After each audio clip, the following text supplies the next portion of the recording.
Real Women Hunt Moose, written by Richard E. McCallum, copyrighted and narrated by Richard E. McCallum. Rumors of COVID-19 circulated and motivated me to sell off my stocks prior to the market crash.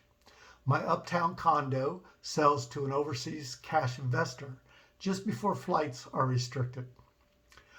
Surviving in the wilderness until the pandemic passes should be easy for me, as my previous stint in the Army conditioned me for physical and mental conquest. Being one of the first females trained by the Army to drive all types of vehicles, shoot rifles, and track humans, my confidence assures me of success. After settling in at a live-off-the-land log cabin in the backwoods of Maine that I found online, my assessments of needs include hunting a moose for winter meat. I drove over to Portland, Maine, the closest city, to trade in my Porsche for a truck. I pull into the Ford dealership. I always heard that real men get their pickups from Ford, so I figure real women would go there too. The salesman seems like a nice guy and shows me a Ford 350 4x4 V8 with dual rear tires. The only choice for moose hunting, he tells me. Good towing capacity for the trailer carrying the ATV and gear. The dealer's sales pitch includes, don't you need leather seats, CD player, and GPS tracking? Oh yes, I tell the Ford guy. I want it all. GoStar with road service, built-in DVD player, satellite radio, internet, darkened windows, and fog lights mounted on the roof. The total cost? Close to $100,000. The dealer gives me $50,000 for the Porsche. It's a Carrera GT, a few years old, but sells for hundreds of thousands of dollars. As the salesman said, we're sheltering in place soon, and I won't be able to trade her till the pandemic gets over with. So that's all I can offer. Unable to return to New York, knowing all the dealerships are closed between here and there, and being eager to get on with my moose hunt, I have no choice but to settle. Trucking over to the all-terrain vehicle store and purchasing a camouflage-colored, fully loaded, automatic ATV marks off another to-do item. Cruising around Portland in my truck, pulling the ATV, and wearing a pantsuit reveals my lack of practical clothing. I shop for a matching pair of camel-colored undies, a bra, and a beret. In addition, I buy a similar patterned, heated, waterproof hunting suit and fishing wading boots. Now presentable, but lacking camping supplies, my little Upper Maine town outfitter store requires a visit. My hunt begins with the state of Maine permitting me to kill. Speaking through my face mask to the outdoor supply store guy as he rings up my purchases of camping equipment, I add, and a hunting license for moose, please. The store clerk looks like a good old boy from the backwoods, missing a few teeth and chewing tobacco. His remaining choppers and fingernails gleam yellow from smoking, and he smells like a brewery. His face mask hangs off of one ear. You win the state moose hunting lotto? The outdoorsman questions with a tone implying he already knows the answer. Lotto? Lottery?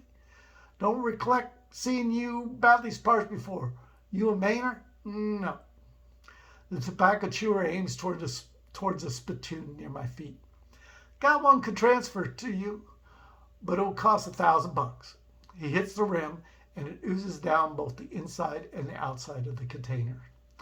I step away from the potentially hazardous viral mess. Where do I find a moose? I ask the man. And how do I get there? Aye, he moans, and with my help, bags my purchases. The most important thing about hunting for a moose, I'm distracted by thoughts of having to clean off everything he has touched, and forget I am waiting for the moose hunting guide's words of wisdom. But apparently, he wants me to restate the question. What's the most important thing about hunting for a moose? I signed to him I would prefer he cover over his mouth. He does, in a matter of swatting at a pesky fly, and then reveals, lies in a knowing at least one critter looms in the area while you're a-going hunting. And, he pauses and leans in close. I smell booze through the cloth as he whispers, bull moose lure. His slimy eyes enlarge to express how important this top secret formula could be to my success. The cellar of bull moose attractant aromas floats the Exler under my protective cover. It smells like cheap perfume. He lets out a moose call, mwah, sounding like a buzzsaw. Ah, moose come, I say to the wildlife romantic consultant, and blush with the embarrassment upon realizing the double entendre. Luckily for me, the bourbon-soaked hunting advisor lacks quick wit and replies, sure they come. They detect the slightest fragrance in the wind, and they'll charge their heck and high water to get to you. How many bottles will I need? You only got one moose permit, so I reckon you don't need too many bottles. On the other hand, it may take you a few times in a few places before you're at the place where there's a moose lurking. Like I said earlier, don't go hunting for a moose whereas there ain't no moose to hunt. My eyes show a little smile, but actually my lips purse under the mask, and I push on. My purchase includes 3 6-ounce bottles of bull moose enticement at $100 a pop. A lot to pay, I say. He shrugs and responds, collecting fresh female moose urine in heat takes a special talent. I can imagine. I pay hundreds of dollars for all the supplies, and the clerk throws in a little Swiss Army knife, the ones with the little medical cross on them, as a thank you gift. He says, folks often find it a needful thing. It's almost dark when I reach the end of the road at the river's edge and make this my base camp. My tent challenges me as a brain teaser puzzle, but it finally frames up. I arrange the campsite with my supplies, neatly with my supplies. Gazing at the stars and listening to the wind whispering through the trees quiets my anxieties. Owls hoot and animals reply. Nature rests and shares its blessing with me. I crawl inside the tent where my sleeping bag awaits. Snuggling within its cocoon offers warm contentment. But I am wide awake. As the night drags on, it occurs to me that getting up to go empty my bladder every 30 minutes interferes with my getting to sleep. Must be the coffee or just the excitement over my moose hunt. I make these trips barefoot and half dressed, and the spooky woods creak and pop. Mosquitoes land on every exposed part of me. I stub my toes on the way back in and almost poke out my eye on the next trip. Finally, I doze off late at night when it gets cold and windy. Startled by a noise, I waken. Something snorts around outside my tent. I smell a foul odor and hear an animal scraping the dirt. I hear it rummaging through all the supplies laid out neatly around the camp. I peer out the tent window and make out the silhouette of a bear. Terror rips through me. I grab the flashlight and try to beam it on the creature. The light only provokes the bear, and it runs toward the tent. I scream as the animal thrashes against the fabric. Finally, I hit it on the snout with the flashlight and really make it mad. It tears and bites its way through the tent. At that moment, a large clap of thunder and a bright bolt of lightning hits nearby. Thank God. The thunder and the lightning scare the bear off. I'm shaky. I survey the campsite with the light and see everything scattered and torn apart. It rains, pours, a deluge. The ripped tent fills with water. I grab what I can and run to the truck, slipping and stubbing every part of myself against rocks, branches, and roots. I'm cold, wet, hurting, fouled, and miserable. I slide into the cab and put on my stocking cap, my heated waterproof bodysuit, and my fishing waders. Crying, I gaze into the black, flooded wilderness until I fall asleep. I wake with a start. The vehicle moves sideways. What the heck? Just pre-dawn, and now the river floods. The pickup gets pulled into the current. Scrambling out the window, as the rear end smashes into the embankment, I get body slammed into the mud.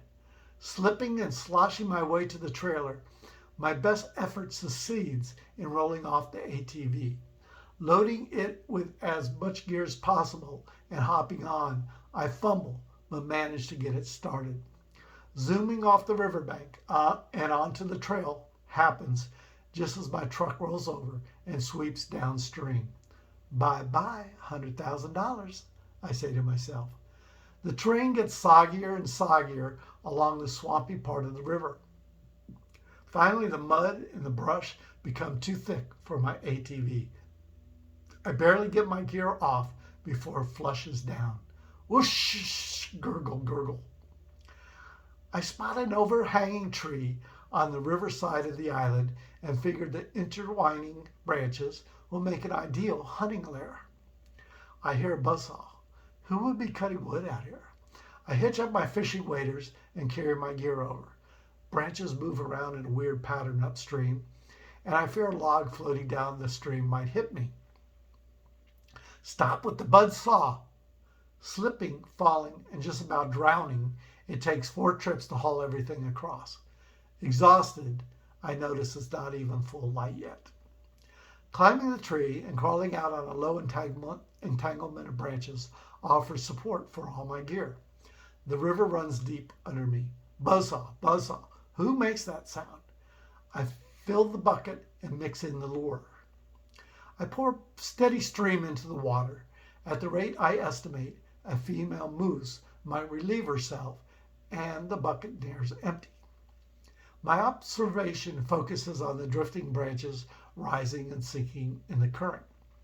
A swarm of horseflies hovers above. Do they generate the buzzing sound? The water swells and deflates as if a large object displaces its volume. I lay down on the tree limb, my face just feet off the river level, and watch the effect of this object passing. A monster movie comes to mind. Jaws, the shark, attacks, or so it appears. A huge bull moose with trophy antlers breaches out of the deep. The bull's spines jam the entanglement of branches supporting my lair. The beast curls his lips and bellows in ecstasy. The attractant worked. Only problem? No female moose.